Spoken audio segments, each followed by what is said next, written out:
Ассалаумағалейкум құрметті достар. Бұл Жаңайдар Болатбекұлы YouTube арнасы блог Жаңайдармен 3-ші шығарылым.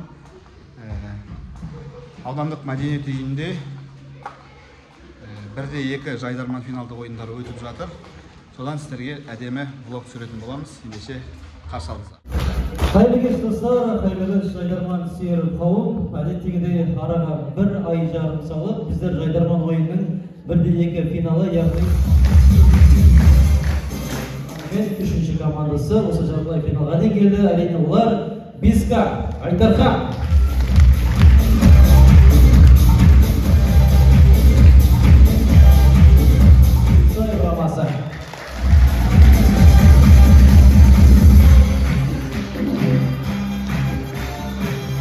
Команда сіздер үшін әзілді әуемен.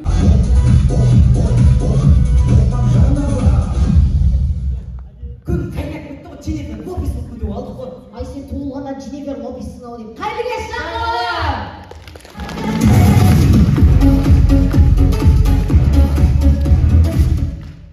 Руслан, осы төреға дейін толқын арасында не болып жатыр? Қой, білмеймін, біреу ішеді, біреу намаз оқиды, түсінбей қойып соларды орын.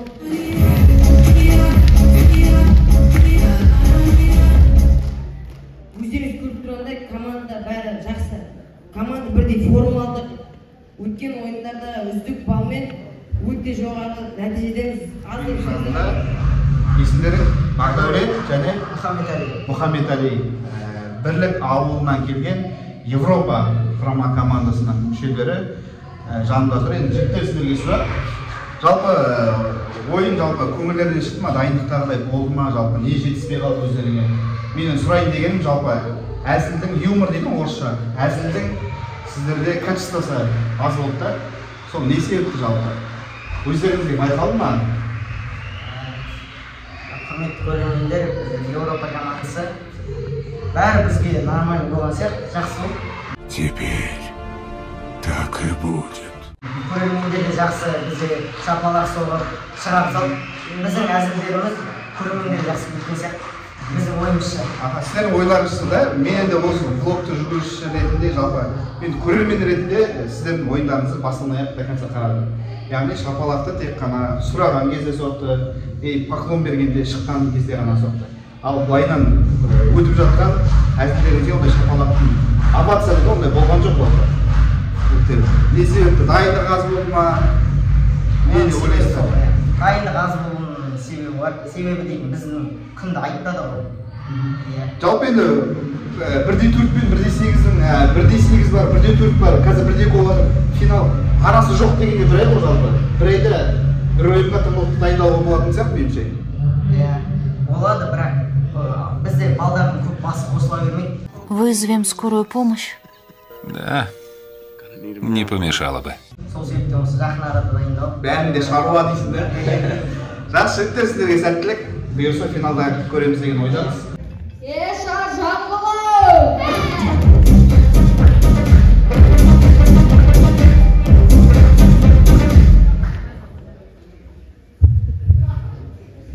Жігіттер сіздерге неге бірдеңе келген кайфты, солай ғой.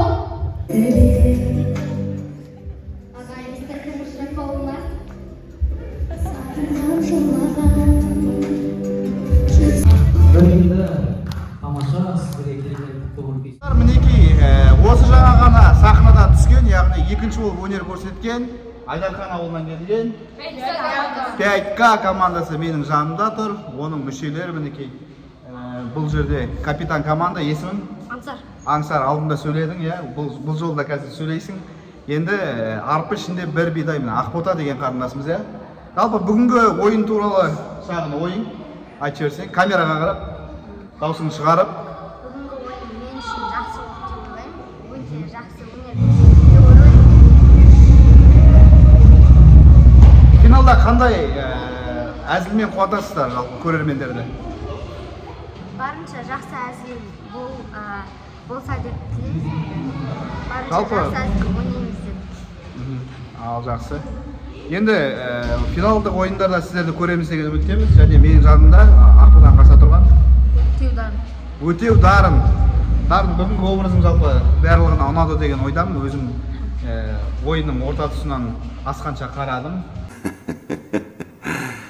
Нет, мысль была другая. Жалпы қалай болды?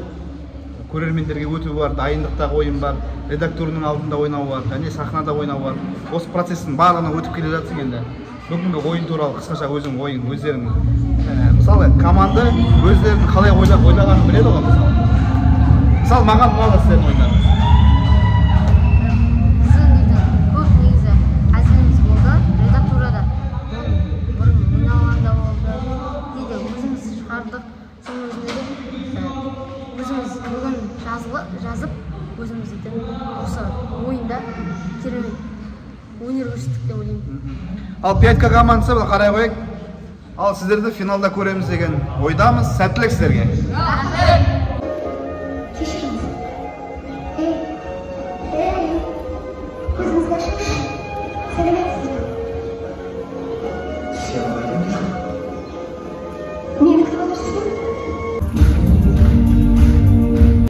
Өнегелі ұл менен қыз өсіріп, шаңырағына құт пенен береке берген.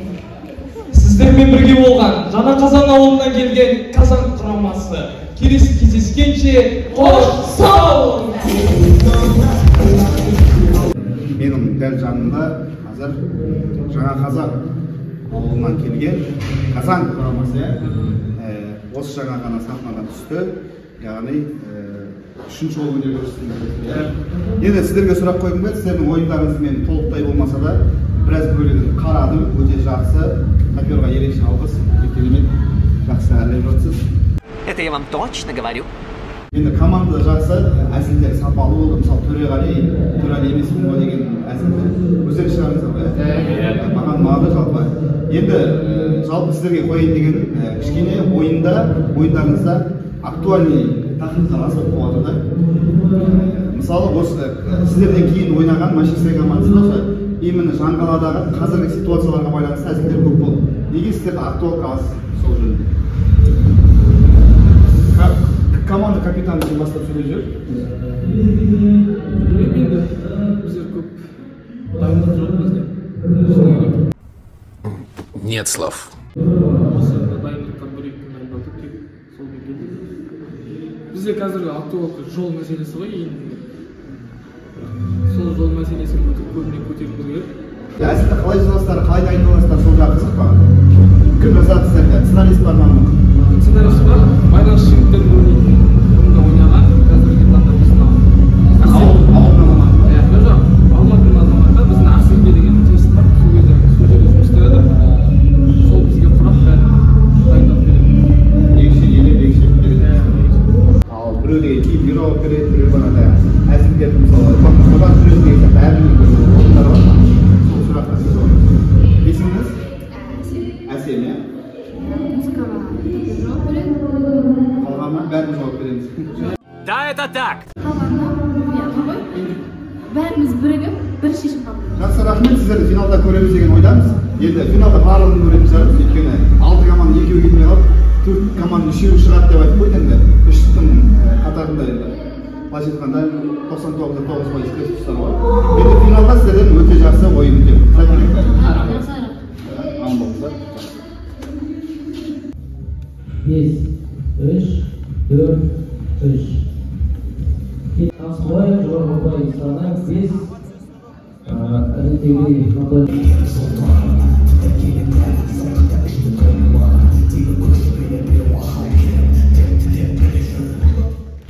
Сәлем Жаңақала!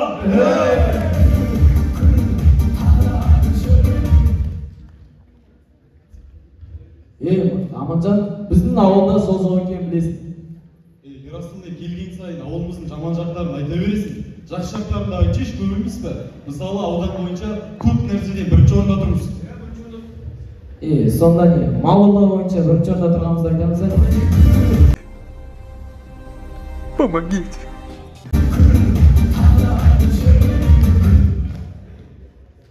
Жігіттер, біздер осы ойында мына төрде тұрған әділ қазыларға ұнау керекпіз. Аманжан, мына отырғандар кім? Танымайсың ба деді? Жоқ, танымаймын. Қара болды. Дөп өтетін Жаңқаладағы соттың машинасысың ба деді?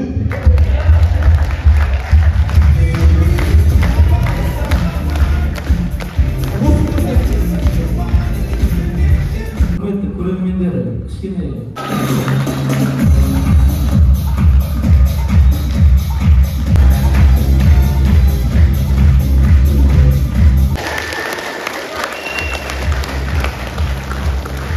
Европа құрамасы.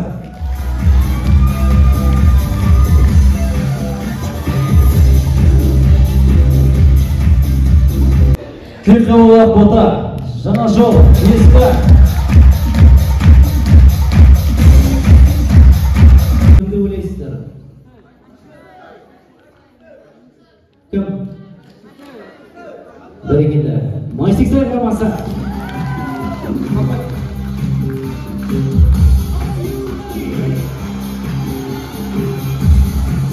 Құрметті достар, дәл қазір менің жанымда бүгінгі ойынның үздік командасы, осының алдындағы 1-4 ойындарында үздік командасы атанған Мәшесай ауылынан келген Мәшесай құрама командасы бүгін өте керемет ойын көрсетті. Енді бірінші блогымызда бұл жігіттерден пікір алып, сұхбаттасатындай мүмкіндік болған жоқ. Енді екінші ойында өзіміздің қайталап келіп тұрмыз. Жігіттер, ойындар өте жақсы, керемет. Енді сіздерге сұрақ, жалпы бана Қазылар алқасы айтып жатыр, актуал күні көп ойнады деп. Жалпы осы финалдық ойында немен таңғалдырасыздар жалпы?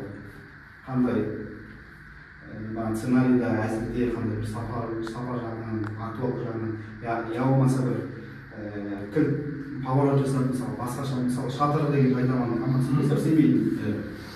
Қалай бар, солай ойнайды да, сондай бір таңғалдыратын тұстарыңыз бола ма, сол жерде алған жоспарларыңызды айтсаңыз?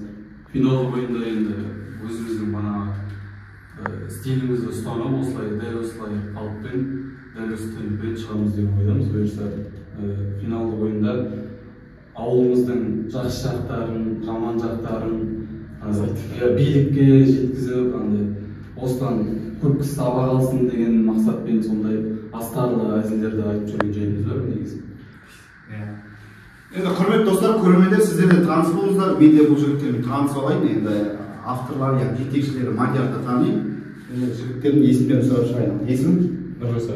Нұрғиса, жаңа. Иса. Аманжан. Аманжан, сен танıyım. Тамас. Ерасыл. Жүрсін. Мінекей осы жігіттер команда құрамында 7 жігіт, жетекшісі Мадияр. Мадияр, саған қоятын сұрағым, жалпы енді осы команда жетекшісін, яғни былайша айтқанда авторсың ғой енді, әзілдерді жазатын шығарсың, бір жазатын боларсыздар, ол жағынан енді мен білмеймін қалай жатқандарыңызды. Бірақ мен өзім ойымша әзілдердің сапасын тексеріп, жігіттерге жетекшілік санай көмектесесің әрине. Жалпы осындай автормен жұмыс істеген барлығында да жетекшілер бар ғой, мысалы кейбір жетекшілер әзілде мысалы алыстау, сен мысалы өзің КВН ойнадың, иә? Мысалы авторға жетекшіге көп секпетпей ме жалпы команда? Балалар енді биылғы маусымға жетекшілік етіп тапсырылған, мен мектепте жұмыс жасаймын.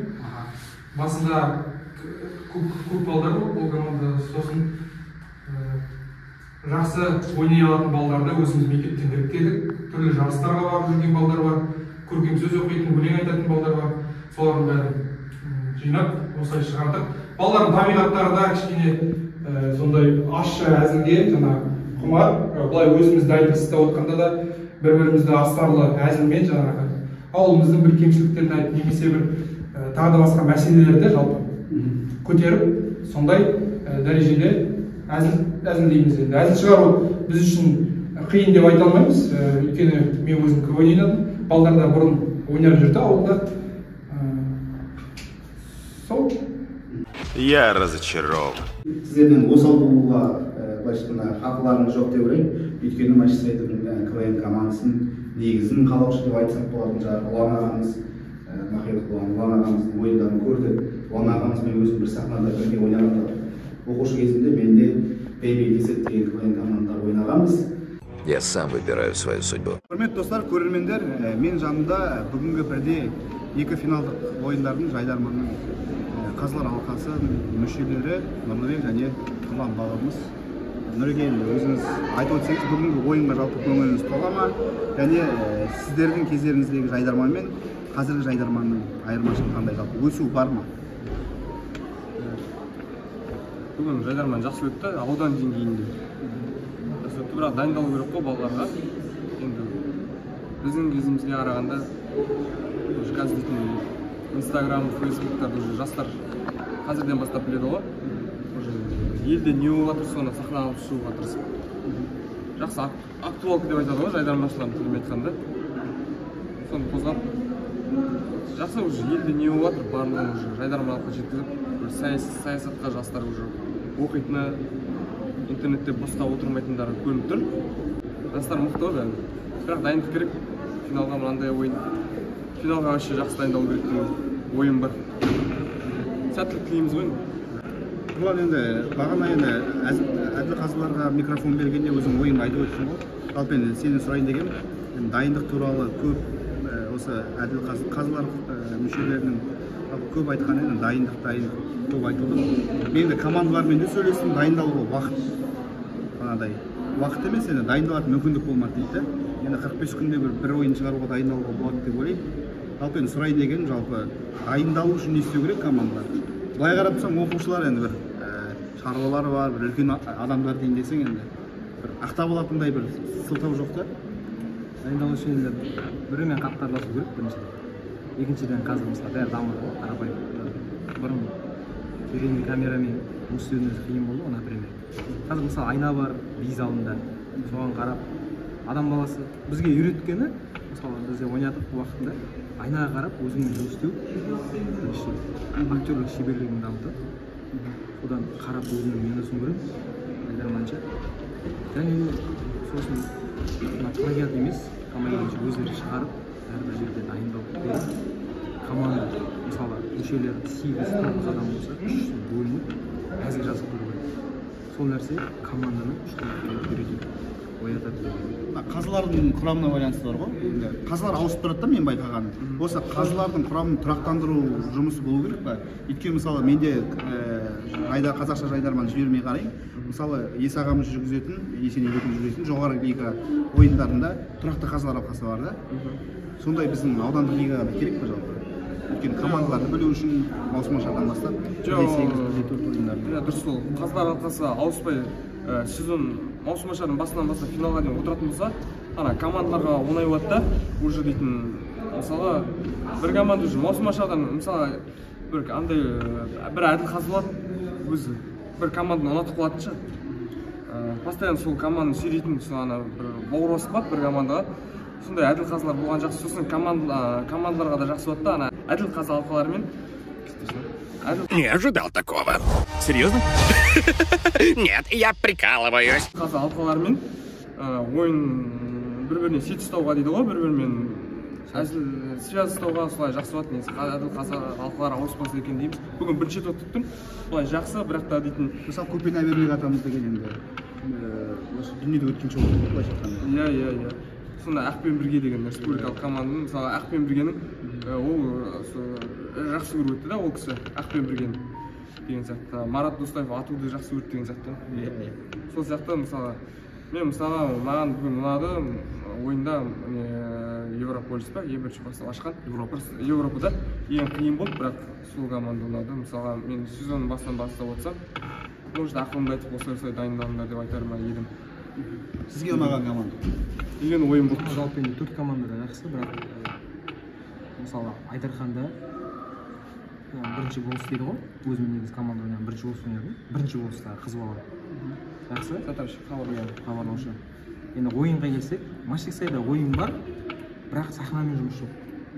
Мысалы, әр командада мысалы түртіп алайын десең, ойын бір командада күшті ойнайды да, бірақ әзіл жоқ. Бір командада әзіл бар да, оны ойнайды күшті жоқ. Сол жағына мән беріп, жалпы автор тауып қазір қиын емес қой. Автормен жұмыс істеп көру керек командалар. Барлық командаға болашақта сәттілік. Енді осы жаңғаланы атын шығарсын деп үміттеміз. Жақсы, рахмет. Пікірлеріңізге рахмет. Рахмет.